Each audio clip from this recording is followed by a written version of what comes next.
Queremos agradecer al Señor y a los hermanos de aquí, de la iglesia, Pastor Rafael Astur, y también al hermano Vizcaíno, encargado de la sociedad de jóvenes de aquí de la iglesia, y a cada una de las iglesias presentes aquí. Gracias por la invitación para compartir con ustedes la palabra de Dios. Yo quiero de inmediato que vayan conmigo a Eclesiastés, que es el pasaje que tienen ahí. Eclesiastés, capítulo... No está en este... No está en ese afichito ahí. Me mandaron uno, sí, pero hubo otro que me mandaron donde estaba ahí el texto. Eclesiastés, capítulo 11. Vamos a leer los versículos 9 y 10. Eclesiastés, capítulo 11.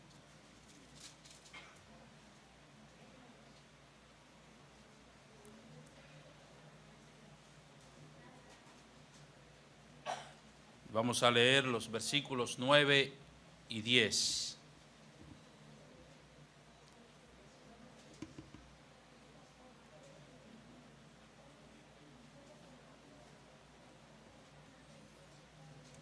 Dice la palabra de Dios: alégrate, joven, en tu juventud, y tome placer tu corazón en los días de tu adolescencia, y anda en los caminos de tu corazón y en la vista de tus ojos, pero sabe que sobre todas estas cosas te juzgará Dios.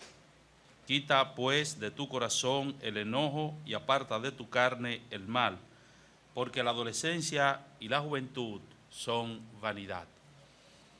Padre, gracias te damos por esta conferencia juvenil que esta iglesia ha tenido a bien realizar. Nosotros te suplicamos para que tú nos ayudes, Señor, y nos asista ahora en el tiempo de la enseñanza de tu palabra, a fin de que tu palabra sea de edificación para cada uno de estos jóvenes que están aquí.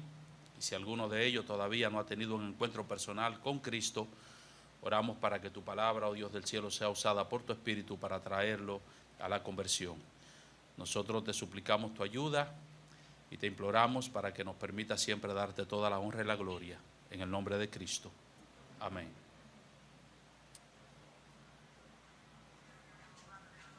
Después de la muerte del emperador Alejandro Magno en el año 323 antes de Cristo, como él no tenía heredero y de hecho murió relativamente joven, tenía solamente 32 años de edad, su imperio, su vasto imperio, fue dividido entre sus generales. Al general Casandro le tocó la parte de Grecia y Macedonia, a Seleuco le tocó la parte de Siria y Asia Oriental, a Lisímaco le tocó Tracia y Asia Menor, y Ptolomeo se alzó con la parte de Egipto, que tenía como capital a Alejandría, que se le había puesto ese nombre precisamente en honor a Alejandro Magno, Alejandro el Grande. Alejandría tenía la biblioteca, contaba con la biblioteca más grande del mundo. De hecho, esta biblioteca llegó a ser en su momento una de las 7 maravillas del mundo. Y luego Ptolomeo II, el hijo de Ptolomeo I, quería tener un ejemplar de la Biblia hebrea, entiéndase el Antiguo Testamento, quería tener un ejemplar en esa biblioteca, repito, la biblioteca más grande del mundo en ese momento. Así que él buscó un grupo de judíos, obviamente judíos helenistas, con el propósito de que ellos tradujeran la Biblia hebrea, que la tradujeran del hebreo al griego. Ese grupo de judíos, ese grupo de eruditos, dicen que eran unos 72 en total, se juntaron y llevaron a cabo ese extraordinario trabajo que fue la traducción de la Biblia hebrea al idioma griego, al griego de esa época. Y esa traducción se le llamó la Septuaginta o la versión de los 70. Y traigo a colación hago este recuento histórico breve para decir que el nombre Eclesiastés que nosotros tenemos en nuestra Biblia precisamente fue el nombre que se le dio en esa traducción de la Septuaginta, esa traducción del hebreo al griego. Se le puso el nombre a este libro de Eclesiastés. En la Biblia hebrea no se llama Eclesiastés, en la Biblia hebrea se llama Cogelete. Y ese es el nombre que tiene en el Antiguo Testamento, en la Biblia hebrea. Y por eso se le puso Eclesiastés, que sería una traducción, la traducción correcta de ese nombre Cogelet, que es lo que significa en hebreo el predicador o el que convoca a una asamblea.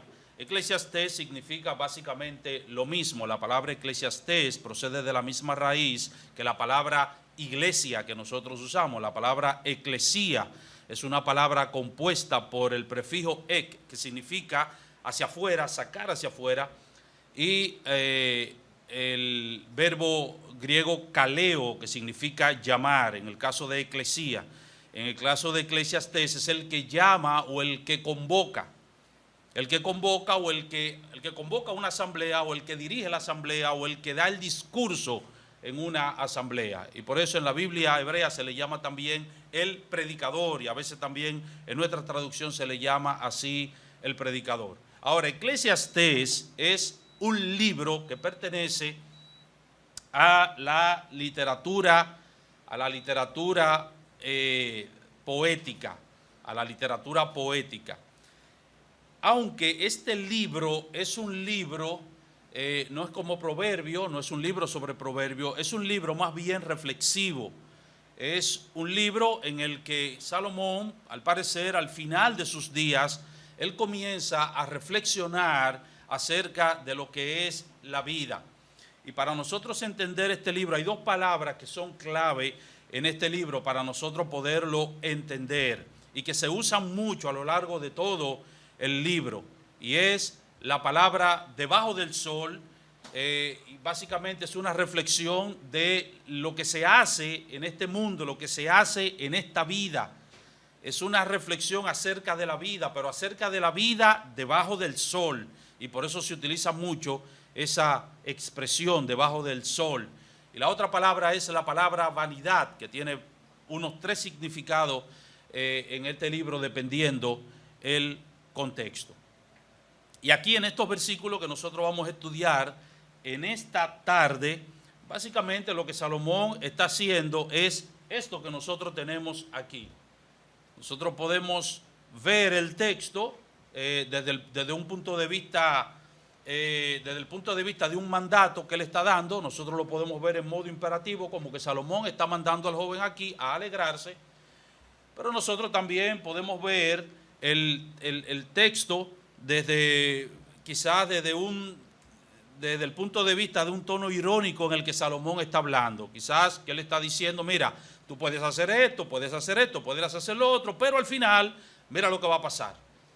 Nosotros lo vamos a enfocar por el tema, ¿verdad?, desde un punto de vista, digamos que positivo, es decir, un mandato que está dando Salomón a alegrarse. Y en ese sentido, hay 3 cosas que yo quiero considerar en esta tarde. En primer lugar, lo primero que quiero que veamos es que la alegría en esta vida no es incompatible con la seriedad del cristianismo.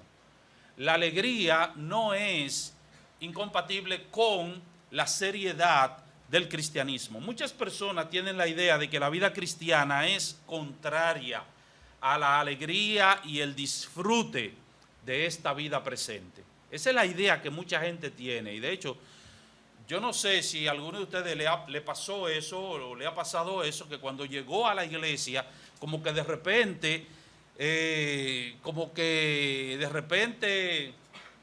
cambió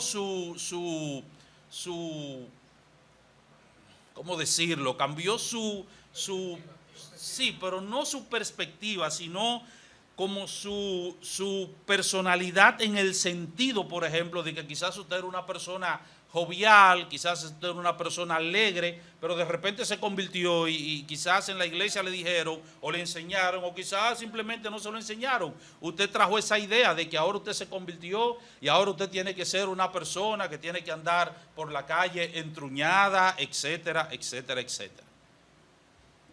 Y a veces eso se enseña en la iglesia. O sea, se enseña a veces eso desde el púlpito.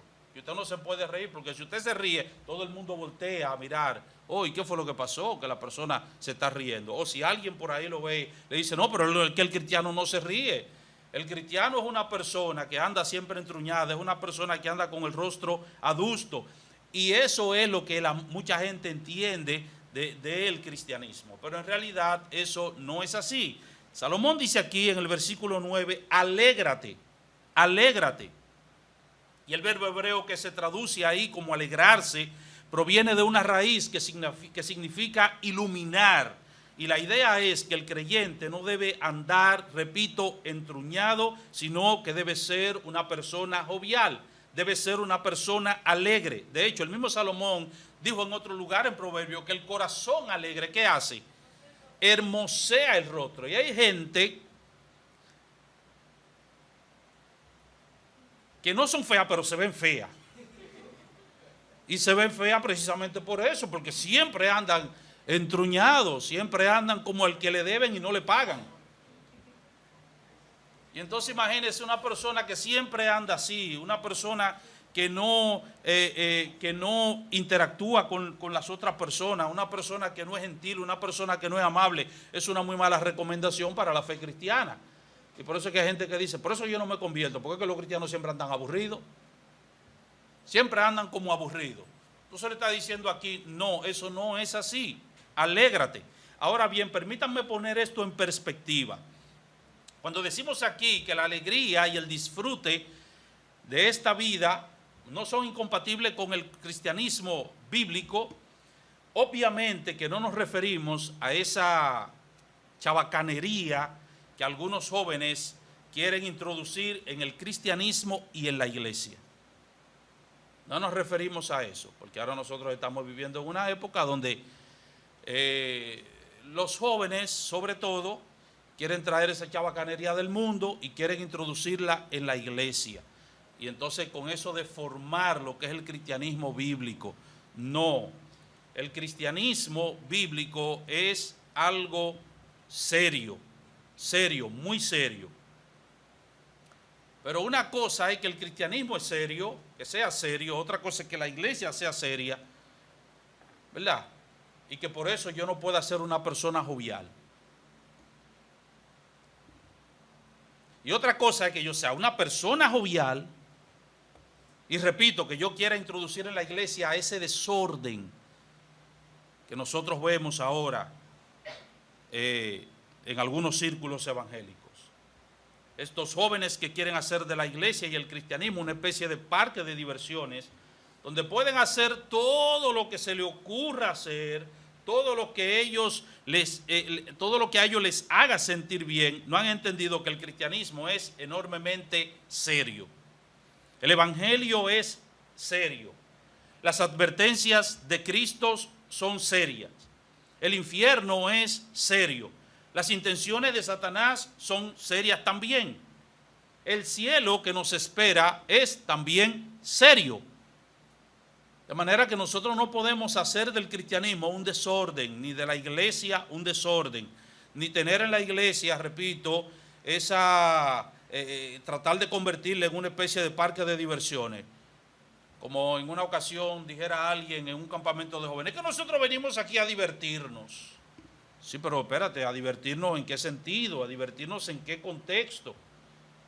¿Haciendo desorden? No, porque eso no lo vamos a permitir. Ese tipo de diversión nosotros no lo aceptamos en la iglesia. Si usted quiere ese tipo de diversión, usted se puede ir a la 42 del Capotillo, ¿verdad? Y allí usted se divierte de esa manera, pero en la iglesia no, porque hay límites aquí, hay límites. La alegría no es incompatible con la seriedad del cristianismo, sino que es algo que el joven cristiano debe cultivar en esta vida presente. Y eso nos lleva a nuestro segundo punto. El cristiano debe disfrutar en esta vida presente, sobre todo cuando se encuentra en la etapa de la juventud. Vayan al versículo 9 una vez más. Alégrate, joven, en tu juventud, y tome placer tu corazón en los días de tu adolescencia. Alégrate, joven, en tu juventud. y tome placer tu corazón en los días de tu adolescencia. ¿Y por qué Salomón dice que te alegre en tu juventud? ¿Por qué dice que tome placer tu corazón en los días de tu adolescencia? ¿Por qué no le dice aquí a los viejos que se alegren? ¡Ey, ustedes ancianos, alégrense! No, le dice a los jóvenes. ¿Y por qué? Bueno, por dos razones muy obvias. En primer lugar, la juventud es la etapa en que se tiene el vigor para disfrutar de muchas de las cosas en esta vida. La juventud. En Proverbios capítulo 20, versículo 29, dice Salomón que la gloria del joven es su fuerza. ¿Cuál es la gloria del joven? Dice él, su fuerza. Y la del anciano, su experiencia. Usted habla con un anciano, ¿y qué es lo que hace el anciano siempre? ¿De qué el anciano se enorgullece? ¿De qué el anciano se jacta? De todo lo que él ha vivido. Chacho, yo hice esto, yo hice aquello.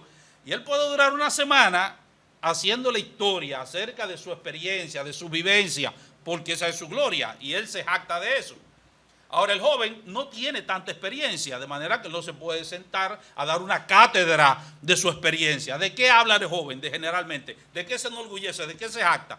¿De qué? De su fuerza. Entendiendo la fuerza como la energía, entendiendo la fuerza como el vigor. Y eso es así. O sea, mire, uno hace cosas en la juventud de las que uno después se arrepiente incluso. Uno hace cosas que uno dice, no, pero yo hacía eso. No, pero yo me metía ahí. No, pero la verdad que yo tenía que estar demente. Digo que el joven es así. Es así. De manera que hay muchas cosas que uno puede hacer cuando es joven, porque las capacidades físicas, mentales y hasta ocupacionales no lo permiten. Hay cosas que yo quisiera hacer, pero ya no puedo hacer. Yo me iba a trabajar no sentado en una oficina, Yo me iba a trabajar construcción y me llevaba una mochila y ahí en la misma mochila metía mi uniforme de jugar baloncesto. Y después que yo regresaba de trabajar construcción un día entero, desbaratado prácticamente, cuando iba pasando por la cancha, le decía al chofer, déjame aquí, me desmontaba, entraba a la cancha, me ponía mi uniforme a jugar basquetbol hasta las 10 y las 11 de la noche, o las 11 de la noche. Eso solamente lo puede hacer uno en la juventud. Solamente lo puede hacer en la juventud. Muchas cosas que solamente uno lo puede hacer en la juventud. Mira, que vamos para una montaña, escalar una montaña, que si yo qué, y que nos vamos a tirar en que si yo dónde, y que nos vamos a montar en que esto y lo otro, y nos vamos a arrastrar por aquí, y nos vamos a... Eso es los jóvenes que pueden hacer eso. Me decía un pastor hace un tiempo atrás, mira, te voy a conseguir un cupo en un tour que hace un ministerio, es un ministerio de ciencia, y entonces ellos hacen un tour por el Gran Cañón en Colorado. Y entonces ya ustedes saben, aparte de escalar montaña, se llevan en casa de campaña y que duermen y todo lo demás. Aparte de eso, se montan en uno de esos botes, qué sé yo, y se tiran por el río del Gran Cañón. Y ya ustedes saben todas esas cuestiones. Digo, no me anote ahí, paso. Porque hay cosas que ya uno no puede hacer. Quisiera hacerlo, pero no puede. Entonces el joven sí puede hacer eso. Entonces él te está diciendo, disfruta de todo eso. A mí me da a veces un poco de pena cuando veo a algunos jóvenes en la iglesia que parecen ancianos. No hacen de nada y tú le dices, vamos a jugar esto. No juegan de nada, no hacen de nada, no participan en nada. Siempre están unos ancianos y a mí me da... Porque yo jugaba de todo, señores. Cuando yo era joven, cuando era joven, señores, yo jugaba hasta la pilita de azúcar. ¿Usted sabe cuál es la pilita de azúcar? ¿Quién ha jugado a la pilita de azúcar? ¿No ha jugado a la pilita de azúcar? Usted hace 2 pilitas de azúcar, yo hago una y usted hace otra, al que se le siente una mosca primero ese gana. Hasta la pilita de azúcar yo jugaba. Entonces, pero hay jóvenes que usted ve que no hacen nada, no practican ningún deporte, no juegan nada, no hacen esto, usted lo invita a tal cosa, no, parecen ancianos. Y eso es lo que Salomón te está diciendo, disfruta. O sea, tú estás en una etapa de la vida para tú disfrutar. Porque hay cosas que después tú vas a querer hacer y no lo vas a poder hacer, por múltiples razones. En segundo lugar, se debe aprovechar esta etapa de la vida para alegrarse y disfrutar, porque la juventud es pasajera. Miren el versículo 10. Quita pues de tu corazón el enojo y aparta de tu carne el mal, porque la adolescencia y la juventud son vanidad. Uno de los sentidos en que se usa la palabra aquí, vanidad, es precisamente algo pasajero, no es el único. Hay 2 sentidos más en el que se usa, no lo voy a decir porque no tiene sentido para nuestra exposición. Pero esta es una, y es pasajero, algo pasajero. Cuando te dice que es vanidad, es pasajero, que pasa, que no dura mucho. La adolescencia y la juventud son las etapas de la vida de una persona en la que tienen mayor impulso hacia los placeres mundanos. Por eso Pablo exhorta a Timoteo a huir de las pasiones juveniles, 2 Timoteo capítulo 2, versículo 22. Este es un periodo en el que los seres humanos se quieren llevar el mundo por delante, como nosotros decimos, en el que no suelen oír consejos, en el que no piensan en la muerte ni en la eternidad. Se ven a sí mismos tan saludables, se ven a sí mismos tan tiernos, se ven a sí mismos tan llenos de vida, que no se detienen a meditar en la realidad de que, aunque ahora están viviendo en el verano de sus vidas, pronto les llegará el invierno de sus días. O sea, la juventud es pasajera. La juventud es pasajera. Y de hecho, la juventud es pasajera y uno no asume eso hasta que el cuerpo comienza a pasar de factura. Cuando el cuerpo te pasa factura es que tú eres consciente de eso. Porque uno se resiste. Y después uno dice, no, pero es verdad. No, ya yo no puedo, es verdad. Uno siempre se cree que es joven o cree que va a ser joven toda la vida. Y no es así. Entonces él te está diciendo, en esta etapa de la vida, disfrútala. Disfrútala al máximo. ¿Por qué? Porque llegará un momento en que eso pasará. Pasará. Y no podrás disfrutar de ella. Ahora, ¿significa eso que los jóvenes deben dedicarse a disfrutar viviendo una vida desenfrenada, entregados a los placeres mundanos? Eso nos lleva de la mano al tercer encabezado. Los jóvenes pueden y deben disfrutar en esta vida presente, pero deben hacerlo a la luz del juicio divino. Una vez más, el versículo 9, Eclesiastés capítulo 11. Alégrate, joven, en tu juventud, y tome placer tu corazón en los días de tu adolescencia, y anda en los caminos de tu corazón y en la vista de tus ojos, pero sabe que sobre todas estas cosas te juzgará Dios. Aunque hemos estado enfocando este pasaje como si Salomón estuviera mandando a los jóvenes a alegrarse y disfrutar en esta vida presente, es muy probable que haya un tono irónico, como decíamos hace un momento, en las palabras del sabio.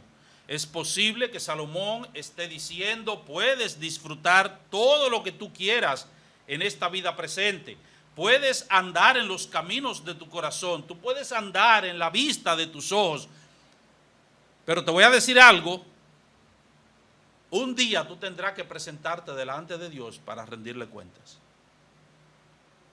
Puede ser que eso sea lo que Salomón está diciendo aquí.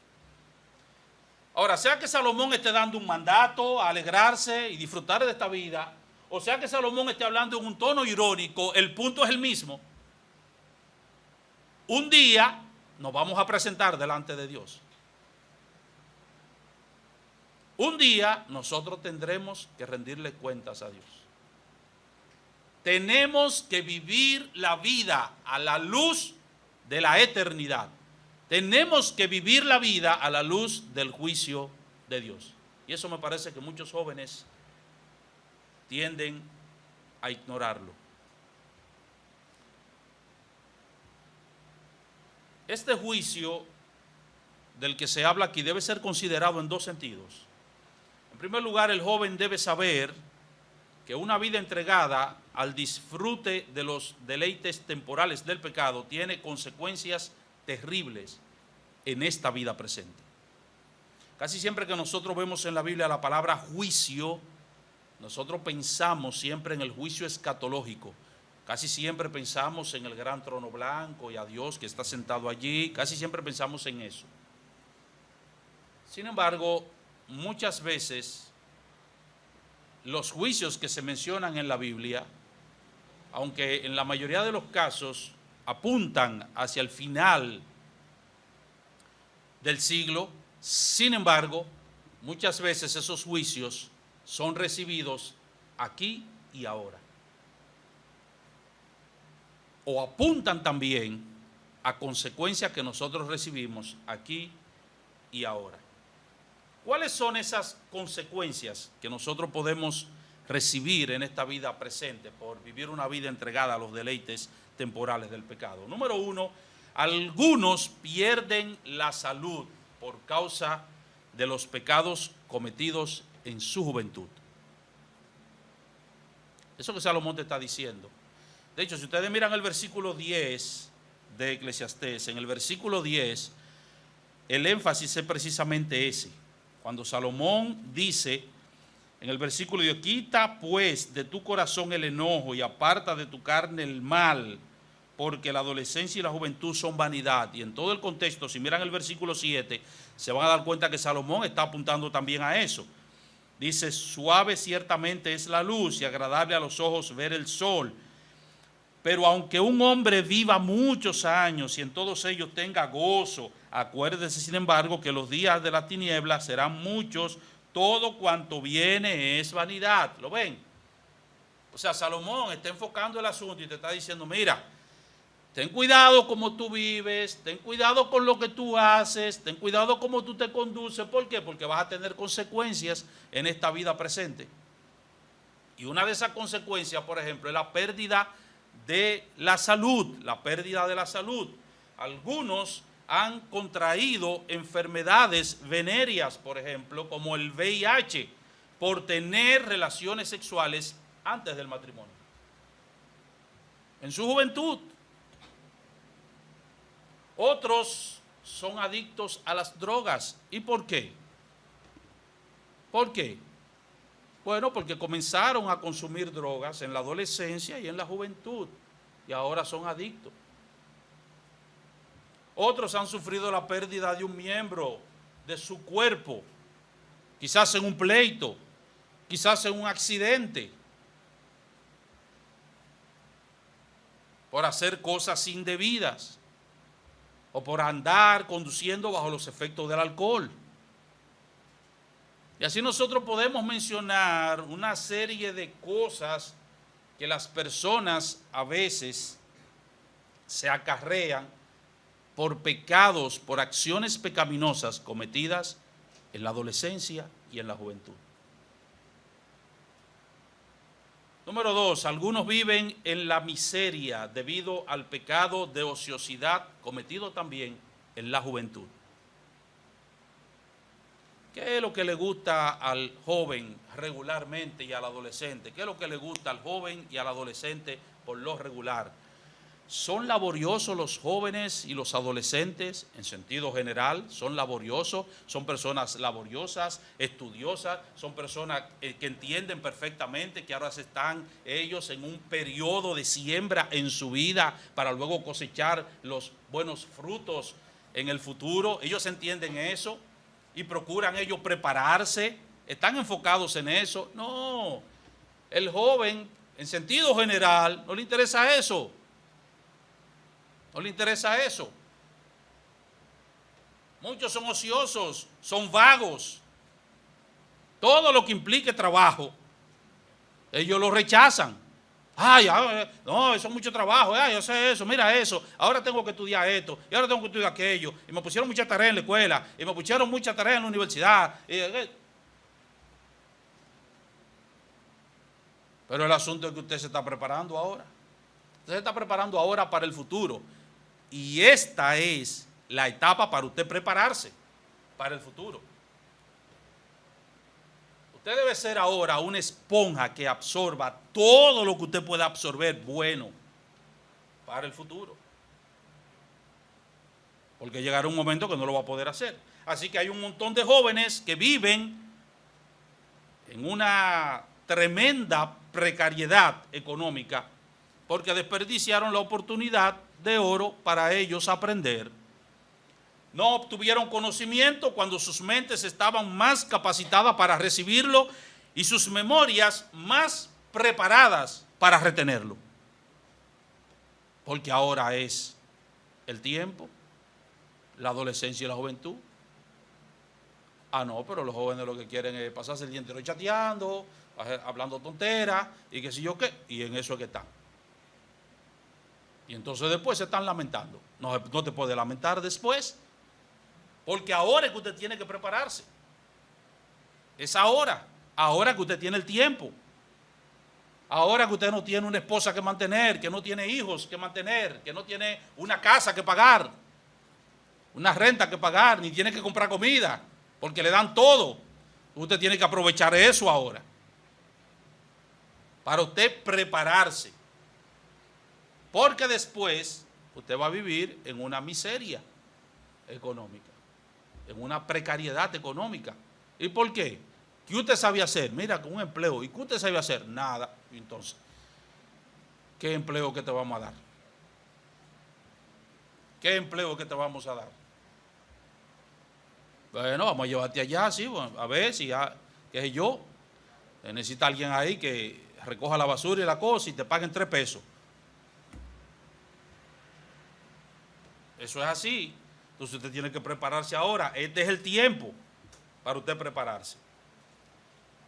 Número 3, hay muchas personas que sufren el juicio acusador de sus propias conciencias por hacer lo que no debían hacer durante su juventud o por no hacer lo que debieron hacer durante su juventud. Ese es uno de los reclamos que hace Job. En Job capítulo 13, versículo 26. Miren lo que dice Job allí. Job capítulo 13, versículo 26.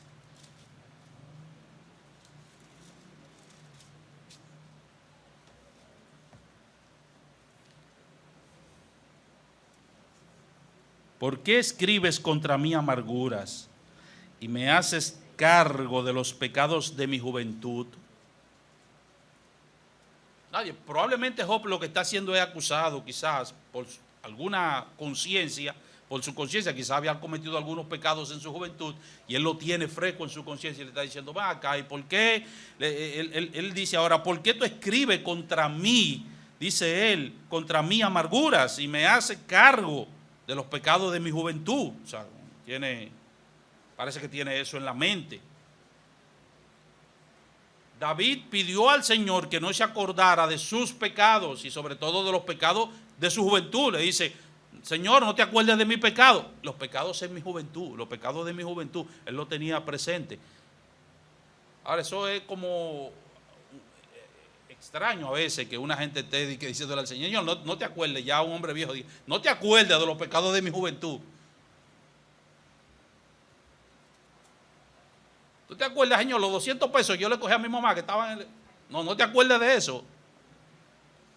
Uno como que no toma en cuenta eso, como que no reflexiona acerca de eso.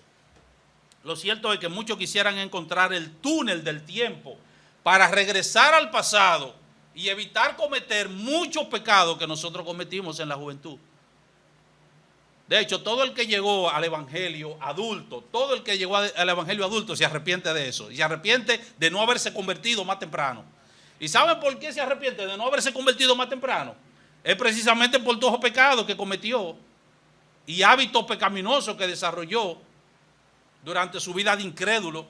Y uno quisiera como meterse en la máquina del tiempo y regresar al pasado para convertirse en chiquito. Eso es un privilegio cuando usted se convierte a una edad temprana.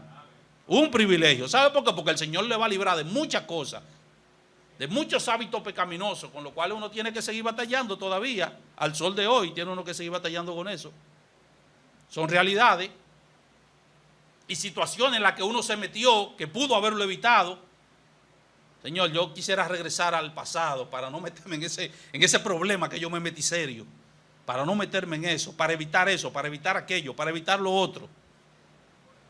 Porque todas esas cosas, aunque el Señor lo perdona, pero esas cosas tienen consecuencias en el presente.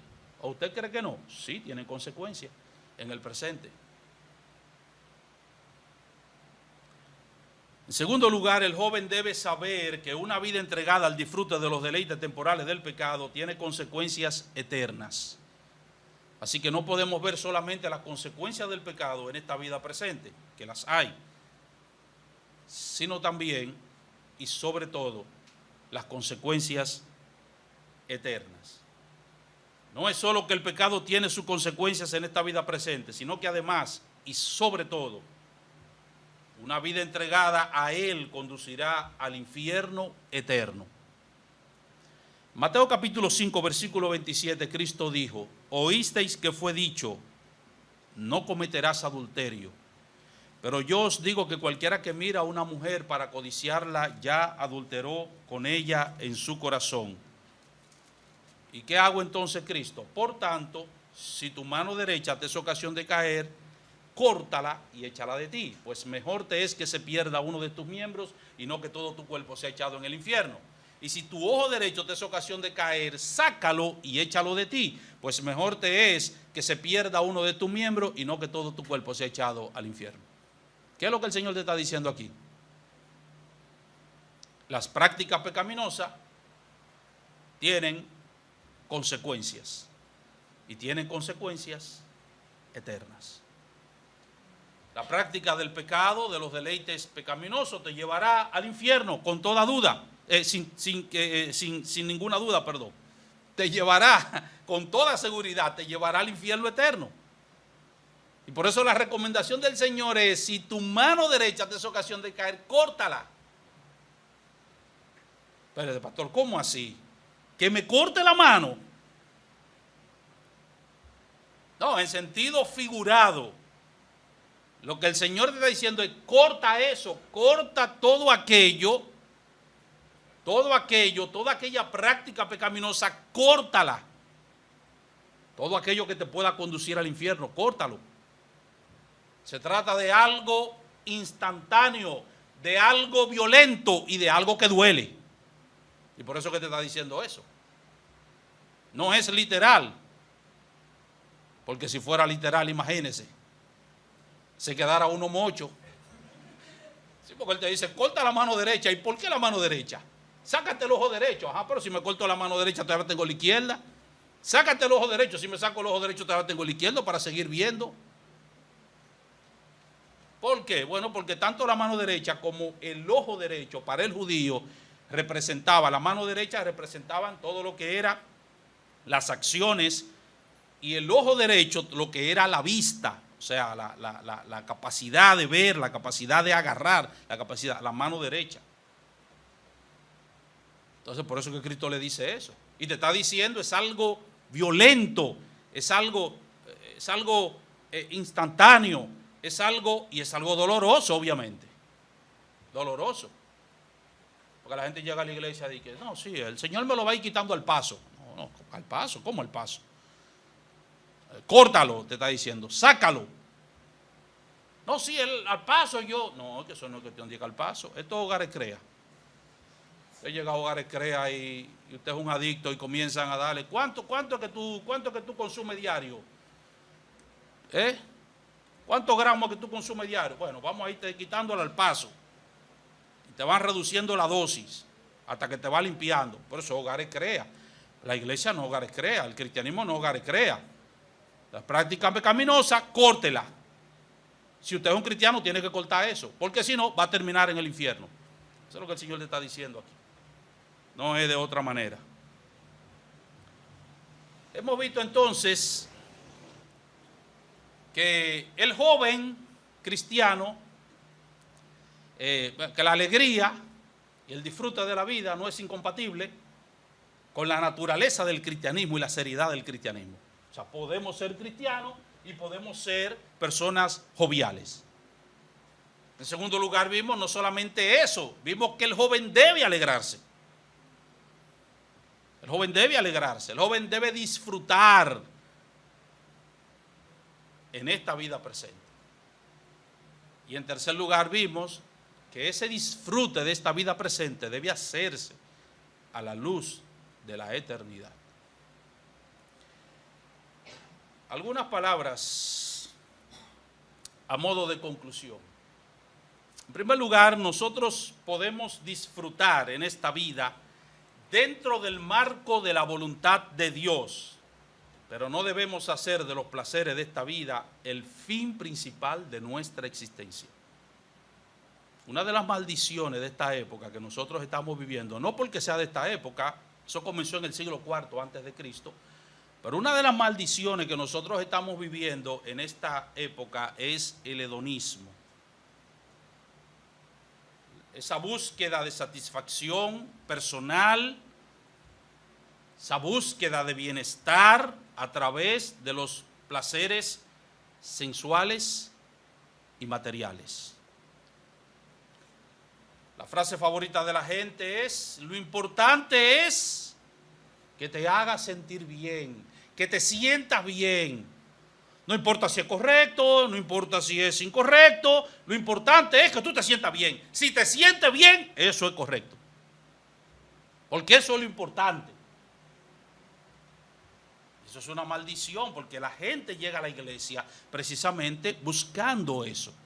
Y la gente no se pregunta en la iglesia si eso está bien o si eso está mal, si eso es bíblico o si no es bíblico. Lo que la gente se pregunta es siempre si eso me hace sentir bien. Y a veces los líderes de la iglesia caen en la trampa de hacer sentir bien a la gente. El problema es que no estamos aquí para hacer sentir bien a la gente. No, estamos aquí para agradar a Dios.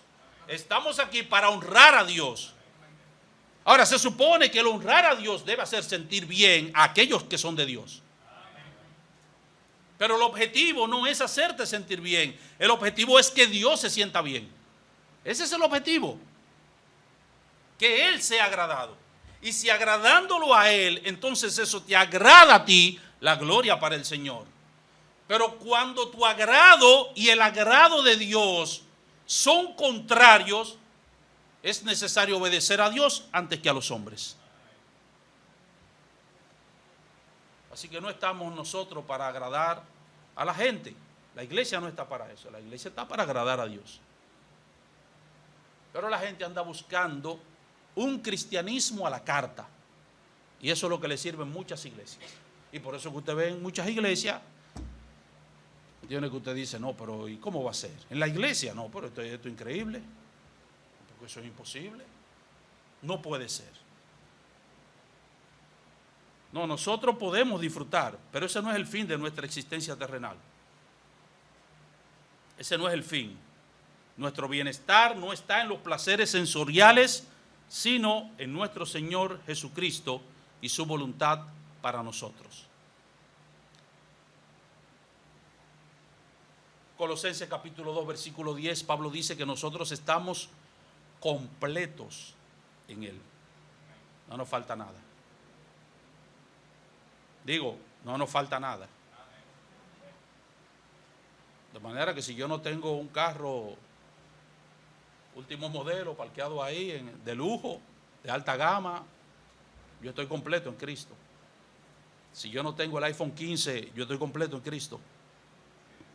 Porque mi felicidad no depende de eso. Mi bienestar no depende de esas cosas. Yo estoy bien en Cristo. Mi bienestar está en Él y el verdadero disfrute de la vida está en Cristo. Es en Él que está. Porque Él es nuestra vida, dice Pablo en el capítulo 3 de Colosenses, versículos 1 al 4. Y por eso Él dice que debemos buscar la cosa de arriba, donde está Cristo sentado a la derecha del Padre. Si hemos resucitado con Él. Pon la mira, dice Pablo, en las cosas de arriba, no en la de la tierra, porque habéis muerto y vuestra vida está escondida con Cristo en Dios. Cuando Cristo, vuestra vida, se manifieste, vosotros seréis manifestados juntamente con Él en gloria. Filipenses capítulo 4, versículo 4, Pablo dice, regocijaos en el Señor siempre. Otra vez digo, regocijaos. Y en el versículo 13 dice, todo lo puedo en Cristo. ¿Por qué? ¿Y qué es lo que Pablo podía en Cristo? Pablo podía en Cristo gozarse, regocijarse, disfrutar, independientemente de la situación o circunstancia en la que él se encontrara. Ese es el contexto. Para que es uno de los versículos más abusados de parte del mundo evangélico. Mi hermano, yo no entono ni afino, pero voy a hacer este especial, porque todo lo puedo en Cristo que me fortalece. No, mi hermano, siéntese. Y no moleste, no dañe los oídos de la gente. Si usted no afina ni entona, siéntese y deje que cante otro, el que sabe de eso. Bueno, que todo lo puedo en Cristo que me fortalece. No, que eso no es lo que Pablo está diciendo ahí. Lo que Pablo está diciendo es que él podía gozarse en cualquier circunstancia, en cualquier situación. Versículo 10. En gran manera me gocé de que al fin habéis revivido vuestro cuidado de mí, de lo cual estabais solícito. Solamente que le faltaba la oportunidad. No lo digo porque tenga escasez. Yo he aprendido a contentarme cualquiera que sea mi situación. Sé vivir humildemente y sé tener abundancia. En todo y por todo estoy enseñado. Así para estar saciado como para tener hambre. Así para tener abundancia como para padecer necesidad. ¿Y por qué Pablo? Versículo 13. Todo lo puedo en Cristo que me fortalece. Eso es lo que Pablo podía en Cristo. ¿Por qué? Porque nuestro bienestar depende de Cristo. El Catecismo Menor de Westminster comienza precisamente con esta pregunta. ¿Cuál es el fin principal del hombre? Entendiendo fin ahí como propósito. ¿Cuál es el propósito principal del hombre? Y luego responde y dice, glorificar a Dios y gozar de Él por siempre. De manera que el goce del cristiano, el disfrute del cristiano está en glorificar a Dios. Y por eso Pablo dice, si pues coméis o bebéis o hacéis otra cosa, hacedlo todo ¿para quién? Para la gloria de Dios. 2. Toma la determinación con la ayuda de Dios de abandonar cualquier disfrute pecaminoso por pequeño que sea. Salomón dice en Cantares, capítulo 2, versículo 15, pasaje que ustedes han oído mucho. Cazadnos las zorras, dice él.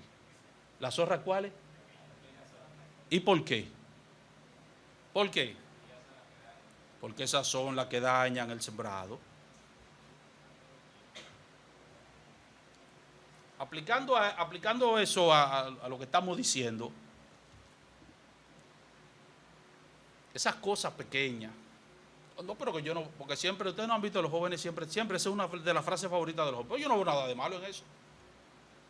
No, pues yo no veo en eso nada de malo. No, tú no ves nada de malo porque te tienes que poner los lentes de Cristo. Cuando te pongas los lentes de Cristo, tú lo vas a ver de una vez, lo malo. Tienes que ponerte los lentes de Cristo para que vea entonces lo malo. No, pero que es una cosita pequeña, por eso. No, pero que eso es.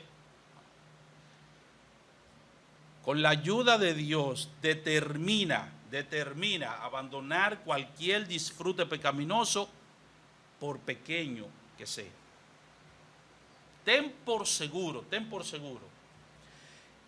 que ninguna persona de esa gente malvada, esa gente malísima, para utilizar un superlativo, ninguna de esa gente malísima pensó ser tan mala cuando comenzó a practicar la maldad. Seguro que ninguno de ellos dijo, mira, yo voy a ser el hombre más, bueno, van a decir, yo voy a ser el peor hombre del mundo. Yo voy a ser el peor, yo voy a ser la peor mujer del mundo.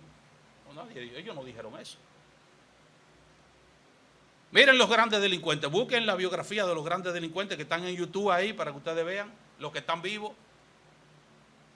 Va acá, ¿y cómo tú entraste en el mundo delincuencial? No, haciendo descuido. Yo esperaba que aquel se descuidara, y le llevaba eso. Y después el tipo terminó metiéndose en un banco. Pero él nunca pensó que se iba a meter en un banco. Él comenzó haciendo descuidito.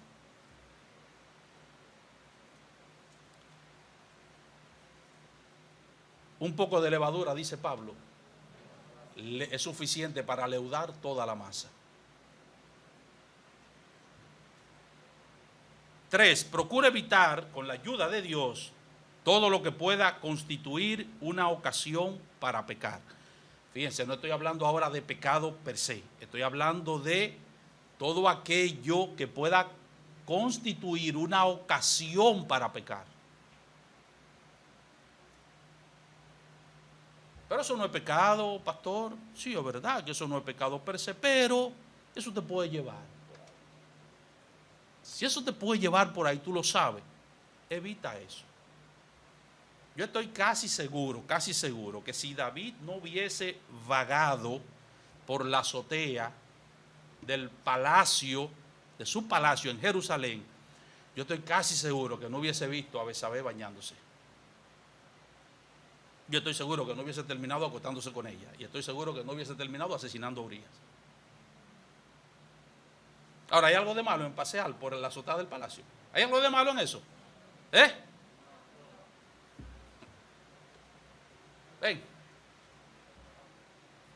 Finalmente, utiliza con diligencia los medios de gracia. Oración, estudio de la palabra de Dios, ayuno, congregarte, el servicio, todos los medios que Dios ha puesto a nuestra disposición para que al disfrutar de tu juventud lo hagas dentro de los límites que Dios ha establecido y que no te salga de ahí, de esos límites. Que el Señor les ayude a disfrutar de esta vida. Todo lo que Dios creó es bueno. Hablando Pablo de la comida, y Él nos ha dado todas esas cosas para que la disfrutemos con acción de gracia.